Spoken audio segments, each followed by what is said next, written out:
찬미예수님 자비의 사도들입니다. 묵상기도와 성체조에 이어서 읽을게요. 오, 숨어 계신 하느님. 하느님 이상하게 숨어 계신다고 이제 표현하는데 무척 동감합니다. 이상하게 숨어 계시려고 그러는지 모르겠어요. 일단 농담인데. 어쨌건 맞는 얘기 같아요. 우리가 하느님을 만나지 못하는 것은 하느님이 우리 안에 가까이 계시지 않아서가 아니라 하느님이 우리 안에 현존하신다는 것을 우리가 깨닫지 못하기 때문입니다. 또한 우리 안에 하느님이 현존하신다는 것을 안다고 하더라도 세상 일에 마음을 빼앗기기 때문입니다. 진짜 동감이 돼요. 가끔 저도 어느 순간에 그거 느낄 때가 있었는데 하느님이 저를 굉장히 사랑스럽게 바라보시는데 저는 딴 거 보더라고요. 그리고 하느님께 대한 저의 마음이 그렇게 차갑고 냉랭한다는 걸 몰랐어요. 저는. 그래도 제가 조금 하느님을 사랑하겠지. 이 정도면 사랑하는 거지. 조금 뭐 이렇게 생각했는데 어느 순간에 그런 거를 제가 깨달은 적이 있거든요. 그러니까 세상 일이 더 재밌고 뭐 유튜브 보는 게 재밌고 그러지 하느님하고 잠시라도 이렇게 시간을 내는 거는 노력을 해야 돼요. 그리고 하느님이 그렇게 단지 한 3분만 보는 것도 하느님을 믿음 안에서 이렇게 보는 게 어렵지도 않은 때가 있거든요. 굉장히. 그러니까 하느님께서 그런 어떤 은총을 주실 때가 있는 때조차도 이게 뭐라고 그럴까 제가 자꾸 미룬다고 그러나 다음에 할게 이거 하고 할게 뭐 이런 식으로 그러니까 하느님은 저에게는 재미없는 분이신 것이죠. 하느님께서 저를 뭐 사랑하신다고는 하는데 제가 하느님을 그렇게 뭐 유튜브보다 사랑하는 것 같지는 않다는 생각도 좀 들고 뭐 그렇습니다.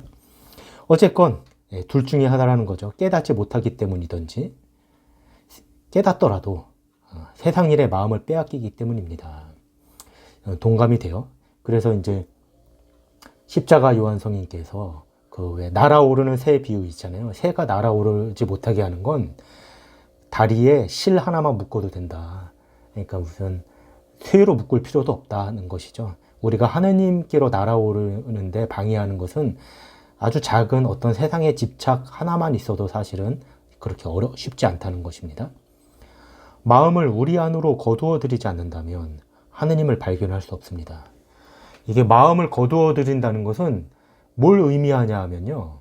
세상 일에서 마음을 접는다는 걸 의미하거든요. 그게 싫은 거예요. 저는. 그러니까 저를 보면서 이제 여러분에게 말씀드리는 거예요. 제가 하는 말은. 그 순간에는 기도한다는 건 세상 일에서 마음을 거두는 거거든요. 우리가 이제 세상 걱정도 일부러 하는 경우가 있어요. 그게 내 존재의 의미를 뭐 이렇게 느끼게 해준다고 그러나?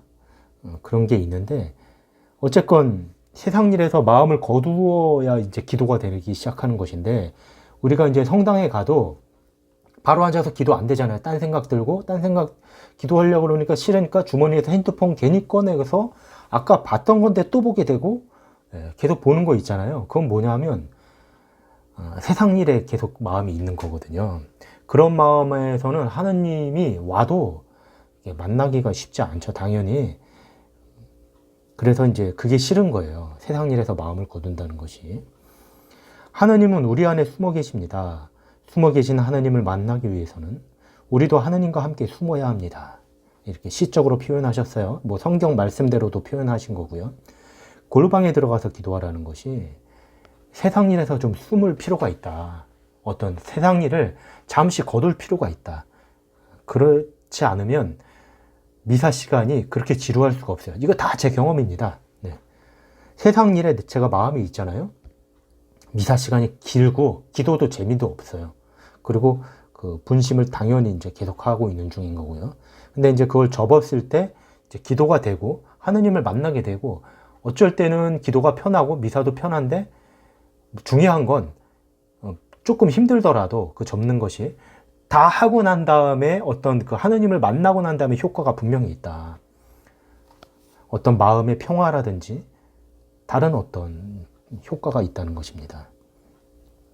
골방에 들어가서 문을 걸어 잠그고 은밀한 데서 보시는 아버지께 기도하라고 하신 것은 우리 마음 안에 계신 하느님을 침묵과 고독 안에 바라배우라는 뜻입니다. 침묵과 고독 안에서 바라배라는 뜻입니다. 이렇게 얘기하셔요. 침묵과 고독은 기도를 위한 준비이며 기초. 침묵과 고독은 기도를 하기 위한 준비입니다. 혼자 돼야 되는 거죠. 그렇다고 뭐 여럿이서 기도하지 말라는 건 아니고, 여기서 말하는 기도는 하느님과 개인적으로 만나는 그런 기도를 말하는 거죠. 그리고 우리가 묵주기도를 할 때조차 사람마다 다 똑같이 하느님을 만나는 건 아니거든요. 묵주기도를 다 같이 10명이서 한다고든 치더라도 사람마다 다 틀려요. 어떤 사람은 다 같이 하면서도 하느님을 못 만나는 수가 있고, 세상에 사로잡혀서. 어떤 사람은 깊이 만날 수가 있는 거죠. 그 차이는 뭐냐 하면 바로 내가 10명이서 기도하더라도 하느님을 만날 때는 나는 철저하게 혼자서 간다는 거예요. 침묵과 고독이라는 것이.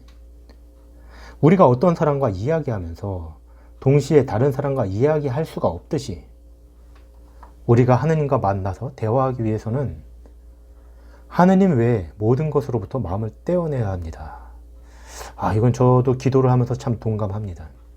적어도 그 순간만큼은 세상 일에서 이제 세상 걱정에 대해서도 마음을 떼놔야 됩니다.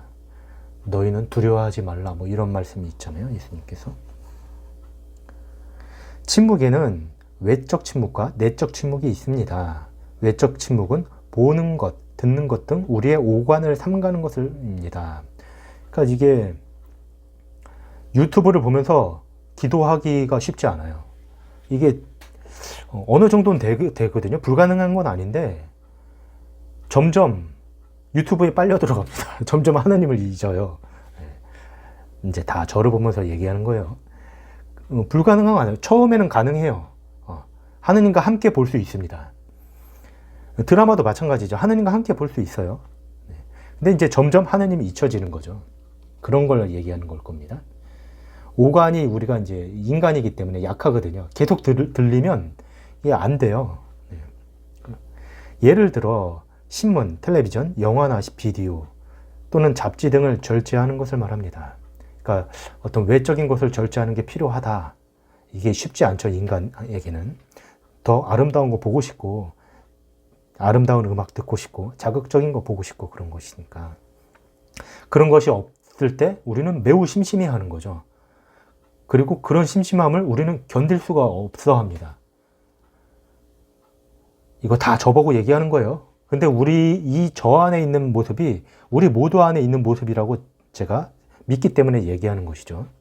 아무것도 없고 아무 자극도 없고 들리는 것도 없는 것은 너무 심심한 것이고, 그런 것은 지긋지긋하고 재미없고 그래서 살맛이 안 난다고 생각하는데, 사실은 그렇지 않은 것이죠.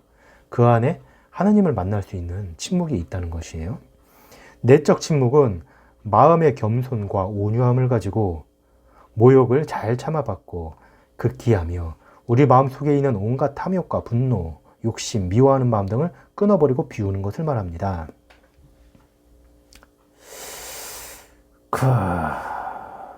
하여간 여기서 내적 침묵에 대해서 이제 얘기하셨는데, 그러니까 마음 안에서 일어나는 모든 풍랑들을 잘 가라앉히는 것이다, 이렇게 생각하면 되겠어요.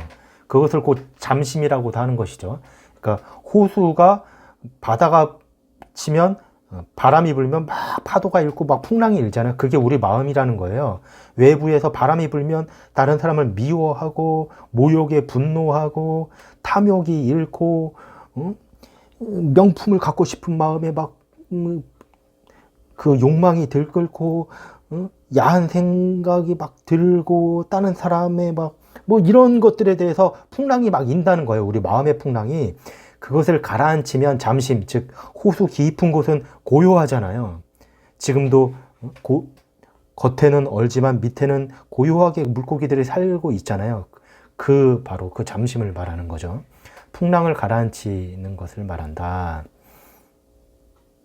너희의 재물이 있는 곳에 너희 마음도 있다고 하신 것은, 우리의 마음은 하나이므로 만일 우리의 마음이 세상의 재물, 명예, 쾌락에 있다면 그쪽으로 마음이 기울어질 것이고, 우리의 마음이 참된 보아이신 하느님에게 있다면 하느님께로 마음을 돌릴 것이라는 말입니다. 많은 사람들이 세상의 헛된 재물이나 명예나 쾌락을 추구하는 것은 그런 것들이 자기들을 행복하게 해주는 것들이라고 착각하기 때문입니다. 이렇게 말씀을 하셔요. 그런 것들이 보통 우리는 행복하게 해줄 거라고 이제 믿거든요. 저라도 돈 있으면 얼마나 한번 로또 당첨되고 싶죠.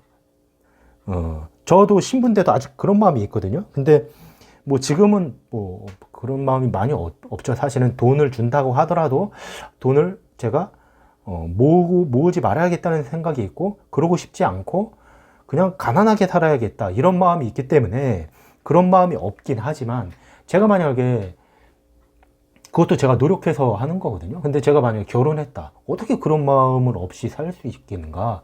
정말 쉽지 않은 일이다. 결혼을 했고 그러면 돈이 있으면 당연히 행복할 거라고 저도 당연히 생각할 거예요. 그러니까 이제 결혼을 하고 그러면 세상 풍파에 시달린다는 말씀이 그런 게 아닌가요? 벗어나기가 너무 어려운 것이죠. 물론 그것이 궁극적으로 행복은 아니라는 거는 알지만, 하지만 행복할 것 같은 거죠. 건강하고 이쁘고, 그죠? 그러면 다른 사람이 날 많이 좋아할 테고, 다른 사람이 날 사랑하고 내 마음을 잘 들어주고, 나를 사랑하는 이성이 생기고, 뭐 아내나 남편이 생길 수도 있고, 안정적인 직장과 안정적인 경제가 있다면 얼마나 편안할까 하고 당연히 생각하겠죠. 하지만 그것이 참된 행복은 아니지만, 세상 사는 사람들은 쉽지 않다는 거예요, 그게.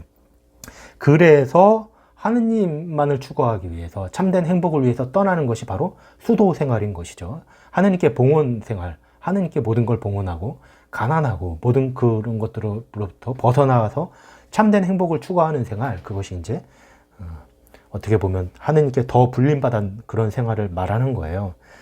그런 생활을 하는 사람들조차도, 그러니까 신부, 수녀 다 합쳐서 처음에 그런 마음으로 갔다 하더라도 도중에 얼마나 많이 이제 세상의 유혹에 마음이 흔들리고 많이 넘어지고 그걸로 기울어질 때도 분명히 있는 것이죠. 그런 것을 이제 넘어 하느님께로 가는 것인데, 때로는 저는 그런 생각이 드는 게, 수도자들이 신자들한테 가난하게 살라고 이렇게 말하는 것은 저는 맞지 않다고 봅니다. 가난하게 사는 건 수도자나 그렇게 살면 되는 거지. 자기나 그냥 가난하게 살라고 그래요. 그게 참된 행복이. 신자들을 어떻게 그렇게 살아요? 그렇게 못하는 것입니다.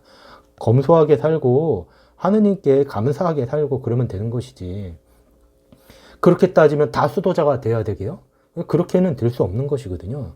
그리고 수도자가 가난하게 살 수 있는 그 이유가 신자들이 돈 내줘서 그런 거예요. 안 그래요? 신부가 그 돈 걱정하지 않고 사목활성화 할 수 있는 이유가 뭐예요?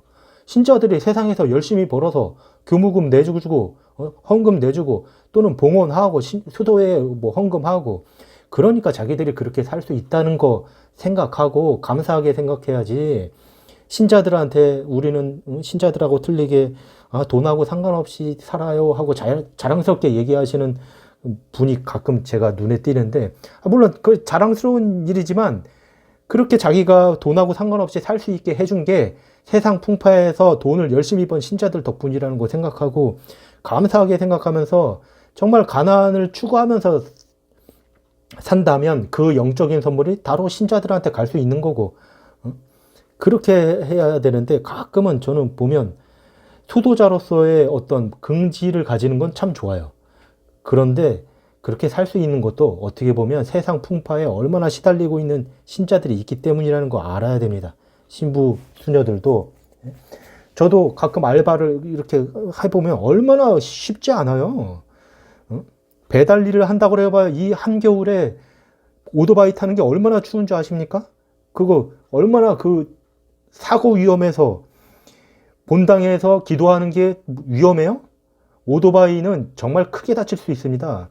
그렇게 열심히 벌어서 본당에 내고 하느님을 위해서 내고 그것 때문에 돈 걱정하지 않고 살 수 있는 거예요.